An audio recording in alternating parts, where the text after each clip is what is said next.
അപ്പം നീ റിസ്ക് എടുത്തില്ലെങ്കിൽ, എല്ലാം വിട്ടുപേക്ഷിച്ചിട്ട് കർത്താവിന് വേണ്ടി നിലകൊള്ളാൻ എല്ലാം ഈ തീർത്ഥാടന കേന്ദ്രത്തിൽ വരുമ്പോൾ നീ ചോദിക്കുന്ന കാര്യം, മകൻ്റെ കല്യാണം, മകൻ്റെ കുടുംബജീവിതം, കടബാധ്യത, ഇങ്ങനെയുള്ള വലിയ വലിയ കാര്യങ്ങൾ നീ ചോദിക്കുമ്പോൾ പോലും സേഫ് സോൺ കളിച്ചുകൊണ്ട് നീ ഒരു കുഞ്ഞു കാര്യം പോലും നീ വിട്ടുകൊടുക്കാൻ തയ്യാറല്ല. വെറുതെ ഒന്ന് ഒരു ജീവിതം ചിന്തിച്ച് നോക്ക്, നിങ്ങളുടെ ജീവിതം ചിന്തിച്ച് നോക്ക്. സേഫ് സോൺ കളിച്ച് വലിയ വലിയ വലിയ കാര്യങ്ങൾ നീ ചോദിച്ചിട്ടും നിനക്ക് നിന്റെ സേഫ് സോൺ കളിയെ പ്രതി നീ നിന്റെ ദൈവത്തിന് ഒരു കുഞ്ഞു കാര്യം പോലും നീ കൊടുക്കാൻ നീ തയ്യാറല്ല.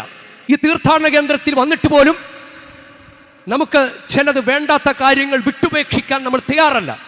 ഈ അനുഗ്രഹത്തിൻ്റെ മണ്ണിൽ നിന്നിട്ട് പോലും മാതാവേ, കർത്താവേ, എന്നെ അനുഗ്രഹിക്കണമേ എന്ന് പറയാൻ നമ്മൾ നാവ് ഉയർത്തുമ്പോഴും നമുക്ക് നമ്മളെ വിട്ടുകൊടുക്കാൻ നമ്മൾ തയ്യാറല്ല. അതാണ് നമ്മൾ ഈ വിവേകം കളി. അപ്പോൾ വിവേകം കളിച്ചിട്ട് വലിയ വിവേകം, ആളുകളെ സേഫ് സോണിലാക്കി എല്ലാം നമ്മൾ വിവേകം കളിച്ച് നമ്മൾ വലിയ അനുഗ്രഹത്തിനാണ് തടസ്സമിടുന്നത്.